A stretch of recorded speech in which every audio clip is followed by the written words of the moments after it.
Voilà, on va parler du dialogue avec quel médiateur. On va essayer d'analyser l'actualité en République démocratique du Congo. Bienvenue, Monsieur Faustin Simanga. Merci beaucoup pour votre invitation. Bien portant ce matin. Oui, ça va. Alors, aujourd'hui, on a suivi le communiqué euh, que vous avez publié sur les réseaux. C'est passé même sur plusieurs médias. Vous avez même été recadré par SID pour dire que non. Normalement, il fallait que vous puissiez vous taire, surtout que votre président a fui. Il a fui la justice. Il aurait dû certainement affronter cela.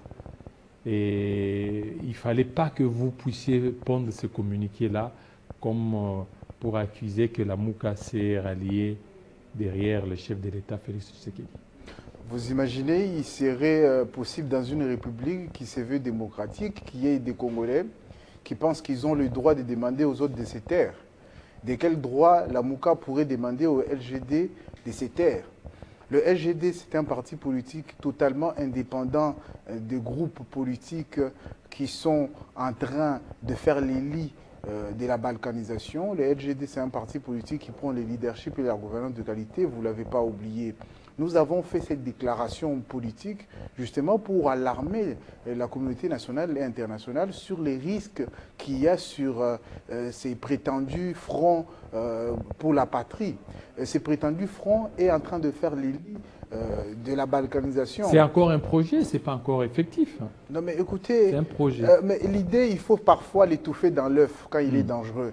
L'idée du camp dit de la patrie est dangereux, il faut l'étouffer dans l'œuf. Et cette idée du camp dit de la patrie est en train de faire la promotion de la politique du nous contre eux. Opposer les Congolais les uns contre les autres, cette politique-là a échoué. Nous voyons la preuve. La République est quasiment en morceaux. Pourquoi ? Parce qu'on n'a pas construit une idée réelle du vivre ensemble. Et mettre en avant une certaine idée d'un camp qui serait de la patrie, c'est vraiment imposer la politique du nous contre eux. Ça sera un camp de la patrie contre qui d'autre? Contre les Congolais qui sont moins patriotes que certains autres Congolais. Il faudrait comprendre qu'il ne faudrait pas qu'on supporte une certaine idée que l'amour du Congo est propre à une catégorie de personnes, propre à un groupe ou un groupuscule de personnes qui s'appellerait la Mouka. Non, la République démocratique du Congo est aimée par plusieurs Congolais. Les membres du LGD aiment le Congo, les membres d'autres partis politiques aussi aiment le Congo. Ce qui nous rend différents, c'est la façon d'aborder cet amour du Congo. Nous l'abordons dans le sens où nous prenons le leadership et la gouvernance de qualité. Et ils prennent un Congo des uns contre les autres. C'est comme ça que nous avons pris acte de leur alignement derrière l'Union sacrée. Aujourd'hui, la Mouka est membre à part entière de l'Union sacrée. Il faudrait qu'ils puissent arriver à l'assumer. Alors, est-ce que la Mouka est dans l'Union sacrée du tout? Pour eux, ils sont allés voir le chef de l'État pour qu'il parle des problèmes liés au dialogue. Les dialogues que vous voulez aussi qu'il y ait dialogue. Non mais vous savez, nous savons que la seule issue pour la crise à l'Est ou la crise multiforme qui concerne toute la République démocratique du Congo, c'est l'initiative proposée par la CENCO et le CC, donc les dialogues. Et est-ce que ça serait logique de voir Martin Fayulu qui a signé avec nous hier?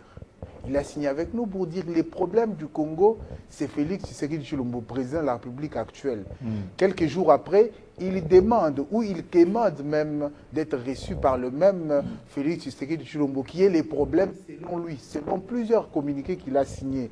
Nous demandons qu'est-ce qui a changé entre-temps. C'est comme ça que nous, en tant que parti politique, qui étions partenaires hier de Martin Fayulu, nous avons pris acte de son alignement derrière l'Union du Sacré. Et donc nous les considérons désormais comme étant un parti ou un regroupement politique derrière l'Union du Sacré. Et on ne va pas nous interdire de parler parce que La MOUCA serait le bien-aimé ou soit serait les regroupements qui seraient aimés de tous les Congolais. Non, la MOUCA, on sait et on connaît les turpitudes qui les caractérisent. Donc vous comprendrez que nous avons pris acte de leur alignement derrière l'Union dite sacrée et nous continuons à penser que la seule voie que nous devons suivre pour pouvoir sortir de la crise, c'est la voie proposée par nos pères spirituels de l'ECC et de la SYNCO.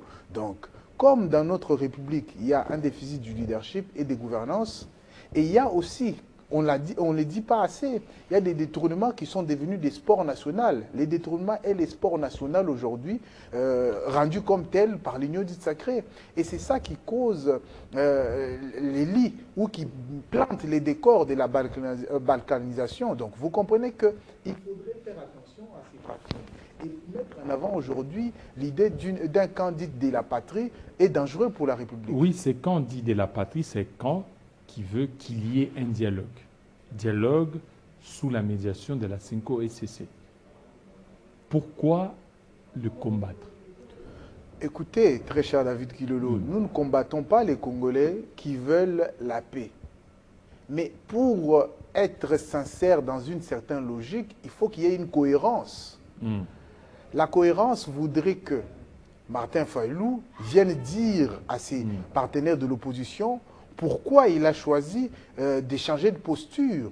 Parce qu'avec la rigueur, avec la virulence qu'on lui connaît, où il a dit les problèmes du Congo, c'est Félix Tshisekedi, c'est quand même étonnant qu'au bout d'un jour, il devient le gentil qui part voir Félix-Antoine Tshisekedi Tshilombo. C'est quand même curieux. Est-ce que ce n'est pas pour des intérêts propres à lui, pour sauvegarder peut-être sa coalition qui serait en train de perdre de la place sur la scène politique? Et les Congolais ont le droit de s'interroger sur ces points-là. Mais il ne faudrait pas vendre à la République une idée suicidaire pour l'idée même du vivre ensemble. Quand on dit de la patrie, qui est patriote, qui ne le serait pas? Est-ce que cette logique de pouvoir imposer la politique du nous contre eux porte de fruits? Nous ne pensons pas. Or qu'aujourd'hui, il faille construire une solide assise pour accueillir un nouveau vivre ensemble. Et pour cela, il faudrait développer un discours... Parce que pour eux, ils disent, c'est bien, vous parlez, mais vous ne vous assumez pas. Votre président est porté disparu. Et aujourd'hui, vous revenez, au lieu de vous inquiéter de la disparition de votre président, vous êtes en train de parler de la politique. Au dernier point de notre déclaration politique, nous évoquons le fait que nous rejetons la décision de la Cour constitutionnelle prise le 20 mai passé. Donc, si cela n'est pas s'inquiéter pour notre président national, je pense qu'ils n'ont pas lu toute la déclaration politique. Alors, où est votre avis des recherches? Non, mais écoutez, ceux qui doivent mettre l'avis des recherches, c'est les autorités. Depuis que nous sommes en train de dire haut et fort devant les caméras et sur votre plateau d'ailleurs, on le dit que notre président est porté disparu. Quelle autorité congolaise qui est censée répondre aux Congolais qui sont en train de s'inquiéter pour leur président national, s'est levé pour dire, ok, écoutez, vous êtes Congolais, vous avez les droits de pouvoir rechercher votre président national, regardez, on connaît où il se trouve, et restez calme. Personne n'a levé ou a brisé les silences pour ne le dire, même pas les ministres de la communication, Patrick Mouyaya, qui brille par l'offre de fleurs et autres. Donc, vous comprenez que nous devons prendre le Congo au sérieux. Et prendre le Congo au sérieux, c'est dire aujourd'hui à ceux qui cherchent Matata Mapon où il se trouve. C'est quand même un ancien Premier ministre. Il ne faudrait pas que nous restons les seuls qui sommes en train de chercher Matata Mapon qui est porté disparu. Donc, il faudrait qu'on ne nous dise pas pourquoi vous êtes en train de rechercher Matata. Et au lieu de rechercher Matata, il faille rester silencieux sur les questions de détournement et autres. Aujourd'hui, on a détourné où il y a soupçon de détournement au niveau du Conseil supérieur de la magistrature. Nous demandons aussi dans cette même déclaration-là qu'il y ait des enquêtes sérieuses pour voir qui a détourné et qui est responsable de ces détournements-là. Parce qu'on l'a dit que c'est devenu un sport national. La justice qui était malade, déclarée comme telle par le président Félix-Antoine Tshisekedi Tshilombo, aujourd'hui nous démontre encore qu'ils sont aussi susceptibles d'être poursuivis. Donc vous comprenez qu'il ne faudrait pas qu'on nous impose des silences pendant que nous savons que la situation de la RDC aujourd'hui est tellement grave que les silences va devenir une complicité coupable. Si on reste silencieux, on va être coupable de ce qui est en train de se faire aujourd'hui. Mais vous aurez dû rester silencieux en mémoire de votre autorité morale.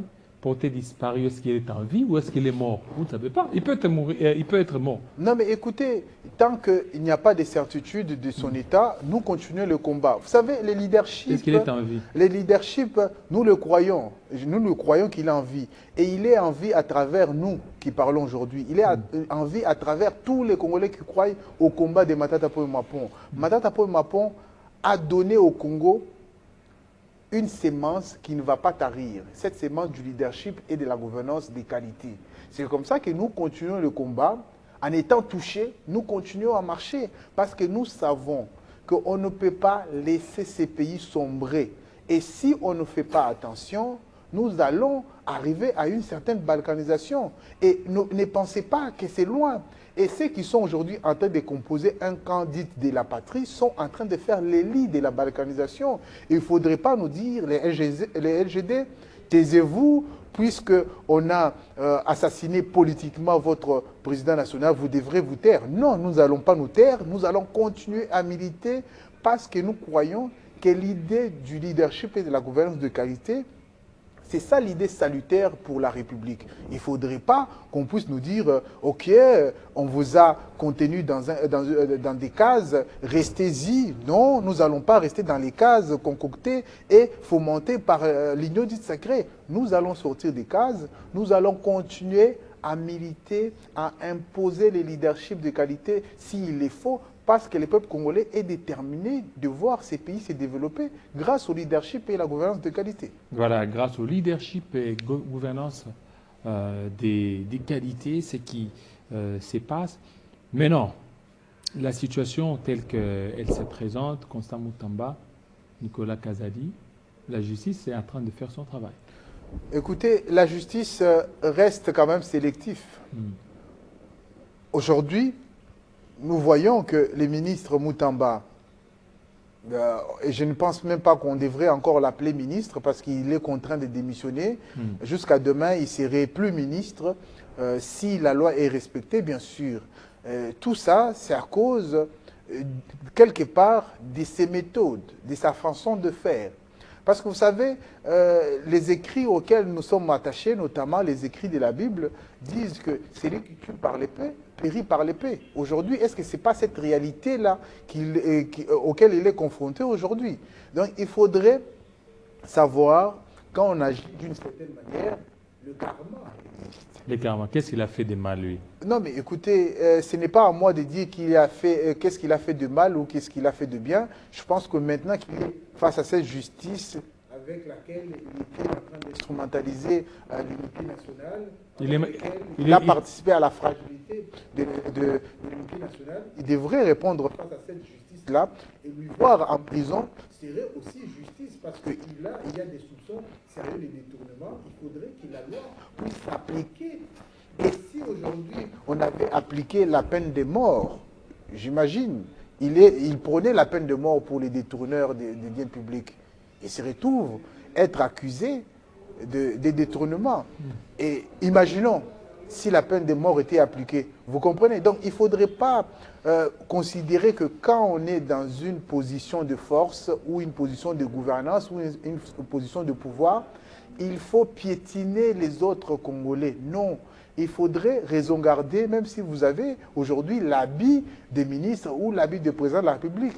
C'est comme ça que la République récompense les étudiants zélés. La République récompense aussi ceux qui ont mal agi pour celle-ci. Donc vous comprenez qu'aujourd'hui on est dans une situation où la justice doit faire son travail et nous allons voir si la justice réellement fera son travail.